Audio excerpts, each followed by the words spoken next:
오늘은 호세아 9장이죠. 호세아 9장입니다. 호세아 9장 1절에서 17절까지 한 목소리로 읽겠습니다.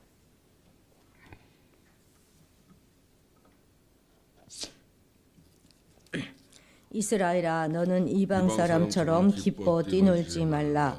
내가 음행하여 내 하나님을 떠나고 각 타작 마당에서 음행의 값을 좋아하였느니라. 타작 만악이나 술틀이 그들을 기르지 못할 것이며 새 포도주도 떨어질 것이요 그들은 여호와의 땅에 거주하지 못하며 에브라임은 애굽으로 다시 가고 아수르에서 더러운 것을 먹을 것이니라. 그들은 여호와께 포도주를 부어드리지 못하며 여호와께서 기뻐하시는 바도 되지 못할 것이라.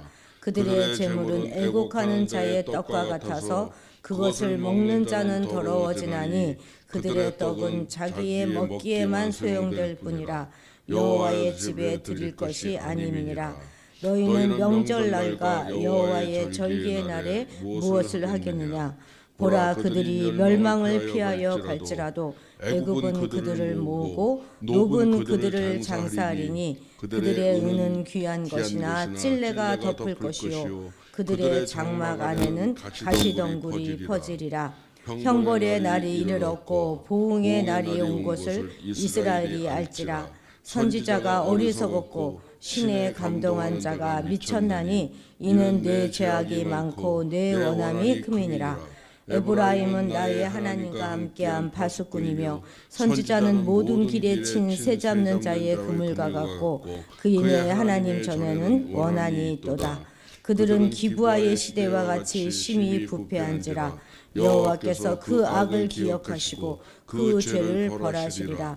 옛적에 내가 이스라엘을 만나기를 광야에서 포도를 만난 같이 하였으며 너희 조상들을 보기를 무화과 나무에서 처음 맺힌 첫 열매를 봄같이 하였거늘 그들이 바알 보올에 가서 부끄러운 우상에게 몸을 들이므로 저희가 사랑하는 우상같이 가증하여졌도다. 에브라임의 영광이 새같이 날아가리니 해산하는 것이나 아이 베는 것이나 임신하는 것이 없으리라.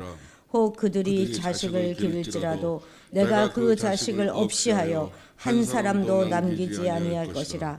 내가 그들을 떠나는 때에는 그들에게 화가 미치리로다. 내가 보건대 에브라임은 아름다운 곳에 심긴 두로와 같으나 그 자식들을 살인하는 자에게로 끌어내리로다. 여호와여, 그들에게 주소서. 무엇을 주시려 하나이까? 아이 베지 못하는 태와 젖없는 유방을 주시옵소서. 그들의 모든 악이 길갈에 있으므로 내가 거기에서 그들을 미워하였노라. 그들의 행위가 악함으로 내 집에서 그들을 쫓아내고 다시는 사랑하지 아니하리라. 그들의 지도자들은 다 반역한 자니라. 에브라임은 매를 맞아 그 뿌리가 말라 열매를 맺지 못하나니 비록 아이를 낳을지라도 내가 그 사랑하는 태의 열매를 주기리라. 그들이 듣지 아니하므로 내 하나님이 그들을 버리시리니 그들이 여러 나라 가운데에 떠도는 자가 되리라. 아멘. 우리가 지금 읽은 이 9장은요. 이방 나라와 전혀 다를 것이 없는 그런 이스라엘을 고발하고 반드시 멸망할 것이다 이렇게 경고하는 그런 내용입니다. 그런데 그런 멸망의 원인은 하나님께 있는 것이 아닙니다. 바로 이스라엘 백성들이 하나님과의 언약을 파기하고 하나님의 율법을 저버렸기 때문이죠. 하나님이 이스라엘을 사랑한 것은 어제 오늘의 일이 아니지 않습니까? 벌써 오래전 그들의 조상 때부터 이스라엘을 그 이집트에서 탈출시키고 그리고 광야에서 언약을 맺으시고 약속의 땅을 정복하게 해주셨던 그 모든 것에서 그 사랑은 드러났습니다. 그런데도 이스라엘은 이 사랑을 거부하고 그리고 자신들이 하나님의 백성이다 하는 그들의 지위를 망각하고 외국 문화를 사랑했어요. 그래서 이방 나라의 그런 지역의 신들과 그 이방의 문화들을 탐했습니다. 이제 이스라엘은 결국 자신들의 그 음행의 값을 치러야 될 그때가 온 것입니다. 우리 1절에서 3절을 다시 한번 읽겠습니다. 이스라엘아, 너는 이방 사람처럼 기뻐 뛰들지 말라. 내가 음행하여 내 하나님을 떠나고 각 타작 마당에서 음행의 값을 좋아하였느니라. 타작 마당이나 술틀이 그들을 기르지 못할 것이며 새 포도주도 떨어질 것이요 그들은 여호와의 땅에 거주하지 못하며 에브라임은 애굽으로 다시 가고 아수르에서 더러운 것을 먹을 것이니라. 아멘. 예. 이것은 지금 가을 추수를 마치고 초막절, 그러니까 장막절이죠. 그 장막절을 즐기는 그 현장을 고발하는 것입니다. 타작마당과 술틀에서 드려져야 하는 축제 예배 그런 예배가 이교도적인 아주 광란의 축제로 퇴색된 그것을 지적하면서 비난하고 있는 것이죠. 하나님을 섬기는 자들 그리고 하나님의 구원을 받은 자들이 이방신 앞에서 제의할 뿐만 아니라 술이 취해가지고 음란에 찌든 그런 삶을 사는 것은 결코 상상할 수조차도 없는 일일 뿐만 아니라 반드시 금해야 되는 그런 일인 것입니다. 그렇기에 이처럼 북이스라엘을 향해서 경고의 말씀을 주고 계시는 것이죠. 이스라엘아, 너는 이방 사람처럼 기뻐 뛰놀지 말라. 그런데 이 말씀은 단순한 명령문이 아니라요. 그 히브리어 그런 구문상으로 보면 절대적이고 아주 영속적인 의미를 지닌 절대 부정문 형식으로 되어 있습니다. 절대로 하면 안 된다 하는 그런 표현이라는 것이죠. 그러니까 이스라엘이 하나님께서 절대적으로 금하신 가증스러운 일을 너무나 자연스럽게 자행하고 있다는 것입니다. 이것이 얼마나 개탄스러운 일입니까? 그런데 이런 추악하고 가증하고 음란한 일을 저지른 이유가 무엇이라는 것입니까? 그것은 바알을 비롯한 여러 우상들이 그들에게 물질적인 풍요를 가져다 주을 것이다. 이런 믿음이 있었기 때문입니다. 하나님의 백성으로 하나님의 나라와 그의 의를 구하면서 하나님의 영광을 나타내야 하는 그런 가치를 다 포기하고 오히려 물질과 풍요, 번영, 부를 그들의 가치로 추구하면서 그들의 본분을 상실하고 만 것이죠. 타작마당은 뭐 하는 것입니까? 농사를 지은 후에 그 모든 것들을 창고로 들이기 위해서 타작을 하는 그런 장소이고, 술틀은 포도주를 으깨서 그 즙을 모으는 장소입니다. 그런데 바알 앞에서 풍요와 번성을 기원한 이스라엘은 이곳에 곡식과 새 포도주가 넘칠 것을 기대했습니다. 그런데 전혀 다른 결과가 있을 거라고 말씀하고 있잖아요. 타작마당에서는 먹거리도 나오지 않을 것이고 그 포도주 틀에서는 새 포도주도 기대할 수 없게 될 것입니다. 그 땅의 소산물은 바알이 아니라 하나님께 속한 것이기 때문에 설령 그들이 얼마를 거둔다 할지라도 그것을 누리지 못할 것이다 하는 의미가 되는 것이죠. 우리도 결코 잊지 말아야 될 것은 하나님을 떠나는 것 자체가 실로 어리석고 아주 무지한 짓일 뿐만 아니라 스스로를 빈곤과 허무로 몰아넣는 일이라는 사실을 꼭 기억해야 합니다. 우리가 하나님을 떠나는 것은 나무가 그 줄기에서 떨어지는 것과 똑같은 것이기 때문에 결국은 고갈될 삶을 살다가 파멸에 이르게 될 것이다 하는 것을 우리는 꼭 기억해야 합니다. 지금 선지자는 에브라임이 다시 북이스라엘이 다시 이집트로 가고 아시리아에서 더러운 것을 먹게 될 것이다 이렇게 경고하지요. 이것은 이스라엘이 다시 제국의 노예가 되는 그런 비참한 삶에 대한 경고인 것입니다. 이스라엘이 이집트로 돌아간다고 하는 것은요, 구원의 역사를 무효화시키는 것이고 또 비참한 역사로 도로 회귀하는 것이에요. 그걸로 돌아가는 것입니다. 여기서 더러운 것을 먹을 것이다 하는 말은 거룩함의 핵심인 그 제사장 나라로서의 그들의 그런 제사장 나라로 부름받은 그 정체성을 다 박탈하시겠다 하는 그런 뜻이 되는 것입니다. 하나님은 결코 진주를 돼지에게 던져주거나 또 거룩한 것을 개에게 맡기시는 그런 분이 아니십니다.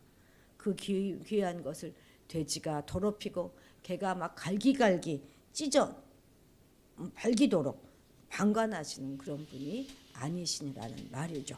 그렇기 때문에 하나님은 그들에게서 보호의 은총을 거두게 되실 것이고 당신께서 직접 그들에게 베푸셨던 거룩한 땅, 그러니까 본문에서는 그것을 여호와의 땅이다 이렇게 칭하는 그 약속의 땅을 더 이상 더럽히지 못하도록 애굽으로 아수르로 흩어버리겠다 말씀하시는 것입니다. 하나님께서는 오늘 우리에게도 정말 헤아릴 수 없을 만큼 크고 놀라운 축복과 약속을 베푸셨어요. 그런데도 그 모든 은혜와 축복은요, 우리가 거룩함을 견지할 때 유지되고 지속될 수 있는 것입니다. 우리에게 주어진 아름다운 가정도, 그리고 아주 소중한 일터도, 또 복된 믿음의 공동체도, 또한 교회도, 또 궁극적인 천국의 소망도 하나님 앞에서 우리가 거룩함을 견지할 때 온전히 지킬 수 있는 것이고 또 소망할 수 있고 누릴 수 있는 것입니다. 이 사실을 외면하고 불의와 죄악의 길에 서서 악한 고집을 중단하지 않는다면 우리 역시도 이스라엘이 걸었던 그 전철을 밟을 수밖에 없는 것이라는 사실 우리는 오늘도 기억해야 하겠습니다. 8, 9절 같이 읽겠습니다. 에브라임은 나의 하나님과 함께한 파수꾼이며 선지자는 모든 길에 친 새 잡는 자의 그물과 같고 그의 하나님의 전에는 원한이 있도다. 그들은 기브아의 시대와 같이 심히 부패한지라 여호와께서 그 악을 기억하시고 그 죄를 벌하시리라. 아멘. 구약의 선지자들은요, 하나님과 함께하는 파수꾼이다 하는 영광스러운 칭호로 일컬어졌었습니다. 그런데 선지자들 중에는 호세와 같은 그런 참 선지자가 있는 반면에 또 자기 사명, 자기 직임을 망각하고 그릇되게 행하고 그 잘못은 죄악을 일삼았던 그런 거짓 선지자들도 있었어요. 아주 그런 선지자들도 많았습니다. 본래 파수꾼으로서 선지자는 하나님의 백성이 그릇 행할 때 그들의 죄악을 적시하고 그들을 바른 길로 이끌어야 하는 것이 그들의 사명입니다. 또한 그들이 하나님의 심판이라고 하는 위기 상황에 딱 닥쳤을 때는 회개의 말씀을 선포하여서 그들로 하나님의 진노에서 벗어나게 해야 할 그런 사명을 가진 그런 자들이었습니다. 그런데 당시 거짓 선지자들은 이런 사명을 망각하였던 것입니다. 그리고 마치 길에 친 새 잡는 그런 그물처럼 사람을 오히려 파멸로 이끄는 그런 일을 자행했다는 것이죠. 그런데 하나님께서는 그들에 대하여 그들의 죄악을 똑똑히 기억하시고 그 죄를 벌하실 것이다 이렇게 선언하고 있는 것이죠. 9절에서 말하고 있는 기브아 시대라고 하는 것은 어떤 시대를 말하는 것입니까? 기브아 사건은 사사 시대의 참혹함을 대표하는 그런 사건이지 않습니까? 에브라임에 살던 그 레위 사람의 그 첩이 밤새도록 윤관을 당하고 죽임을 당했어요. 그런데 그 레위 사람들은 그 첩의 시체를 12더막을 놔서 각 이스라엘의 지파에 보냈습니다. 그래서 이 일로 베냐민 지파와 그리고 이제 모든 그 다른 11지파죠. 그 지파들 간에 이제 동족 간에 전쟁이 일어나게 되어서 그래서 거의 이 베냐민 지파가 거의 그냥 다 멸절될 그런 상황이 되었을 때 근래 이제 몇 명 얼마 남지 않은 한 300명 정도 남았던가요? 뭐 그 베냐민 사람들이 실로 축제에 온 여자들을 납치해 가서 강제 결혼을 하였던 뭐 그런 처참한 사건들의 연속이었던 것이 바로 이 기브아 사건입니다. 정말 이 사사 시대는 자기 눈에 오른 대로 자기 소견에 오른 대로 행하였던 최악의 시대였어요. 근데 지금 이 호세아가 살고 있는 이 시대가 마치 그때와 같아서 하나님의 심판이 곧 엄습하게 될 것이라는 경고인 것입니다. 하나님은 이들의 그 모든 악을 기억하시고 반드시 벌하실 것입니다. 오늘 우리도 영적인 파수꾼으로 서 있다 하는 사실을 잊지 말아야 하겠습니다. 점점 죄악으로 어두워져 가는 이 시대 가운데 깨어서 파수꾼으로서의 우리 본분을 잘 감당해야 하는 것이죠. 삶의 현실에 매몰되어 가는 것이 아니라 또 미래를 바라보면서 영원까지 대망하면서 장차 닥칠 일을 정확히 잘 분별하고 이를 세상 가운데 크게 또 분명하게 선포하는 그런 삶을 우리는 살아야 할 것입니다. 그렇게 살 때 우리는 이 시대 가운데 파수꾼으로 우리를 세우신 그런 하나님의 뜻에 충성하는 삶을 살게 될 것이고 또 영적으로 소경이 되어서 파멸의 구덩이로 빠져가는 사람들을 구해내는 그런 일에 귀하게 쓰임받게 될 것입니다. 17절 같이 읽겠습니다. 그들이 듣지 아니하므로 내 하나님이 그들을 버리시리니 그들이 여러 나라 가운데에 떠도는 자가 되리라. 아멘. 왜 하나님께서 그들을 버린다고 하십니까? 그들, 그러니까 이스라엘 백성들이 하나님의 말씀을 듣지 않았기 때문입니다. 그 결과 하나님께서는 그들을 버릴 것이고 그래서 그들은 세계의 여러 나라에서 유리방황하는 그런 삶을 살게 될 것이라고 비극적인 선고가 제시되어 있는 것이죠. 이들은 본래 애굽 땅에서요 종살이하면서 그 삶의 자유도 인권도 누릴 수 없는 그런 처지였어요. 그런 그들에게 행복이나 번영이나 풍요는 정말 허영이고 허황된 꿈일 뿐이었습니다. 그런 그들이 하나님의 은혜로 가나안 땅에 들어와서 하나님의 보호 아래 자유와 인권을 그리고 축복과 번영과 형통을 경험하게 된 것입니다. 그런데 이제 이들은 다시금 이제 이방 땅에 풀어져서 그 떠돌이 신세가 되어서 다시 자유도 인권도 행복도 풍요도 형통도 기대할 수 없는 절망의 나락으로 떨어지는 그런 신세가 될 것입니다. 이처럼 불행한 삶을 자초하는 근본적인 이유가 뭐라는 것입니까? 그것은 그들이 하나님의 말씀을 업신여기고 그 말씀을 듣지 않고 그 말씀에 주의를 기울이지 않으면서 그 말씀을 버렸기 때문이라는 거예요. 그런데 이러한 원리는 단지 이스라엘 백성들에게만 적용되는 것이 아닙니다. 하나님의 형상을 지니고 하나님의 뜻대로 살아야 할 모든 사람들에게 하나님은 동일한 원리로 대하십니다. 그렇습니다. 실로 우리의 삶은 하나님의 말씀을 듣는 태도의 그 여부에 따라서 결정되는 것이에요. 실로 그 말씀을 듣느냐 듣지 않느냐는 행복과 불행의 갈림길이다 이렇게 말할 수 있습니다. 실로 우리의 인생은 오직 하나님의 말씀을 들음으로 바른 길, 축복된 길을 걸을 수 있고 그것 위에는 참된 생명의 삶을 살 수 있는 다른 길이 없어요. 전혀 없습니다. 물론 이 악한 세상에서는 어떤 이들은 하나님 말씀을 대로 행하지 않고 오히려 역행하는 삶, 그 말씀을 무시하고 거부하는 삶을 살면서도 겉으로는 아무 일도 없는 것처럼 그렇게 살아가기도 합니다. 그렇지만 여러분, 우리 보이는 것이 다가 아니지 않습니까? 그들의 내면에는 결코 참 평안이 없어요. 죄 아래 살다가 마침내는 심판과 파멸로 떨어지고 말 것입니다. 우리는 이 말씀을 통해 우리 인생이 하나님의 말씀을 따를 때만 바른 것으로 세워질 수 있다는 것을 상기하고 다시금 말씀에 대한 자세를 다시 한번 우리가 새롭게 하고 그 말씀을 굳게 붙들면서 더욱 말씀을 사랑하는 그런 계기로 삼아야 하겠습니다. 기도하시겠습니다.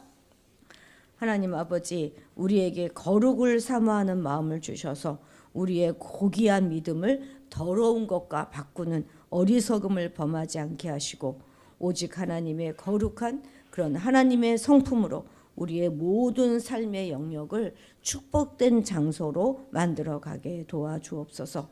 우리에게 허락하신 세상을 향한 하나님과 함께하는 그런 파수꾼의 사명을 잘 감당함으로 영적으로 소경이 되어 파멸의 구덩이에 빠져가는 자들을 구해내는 우리가 되도록 도와주옵소서.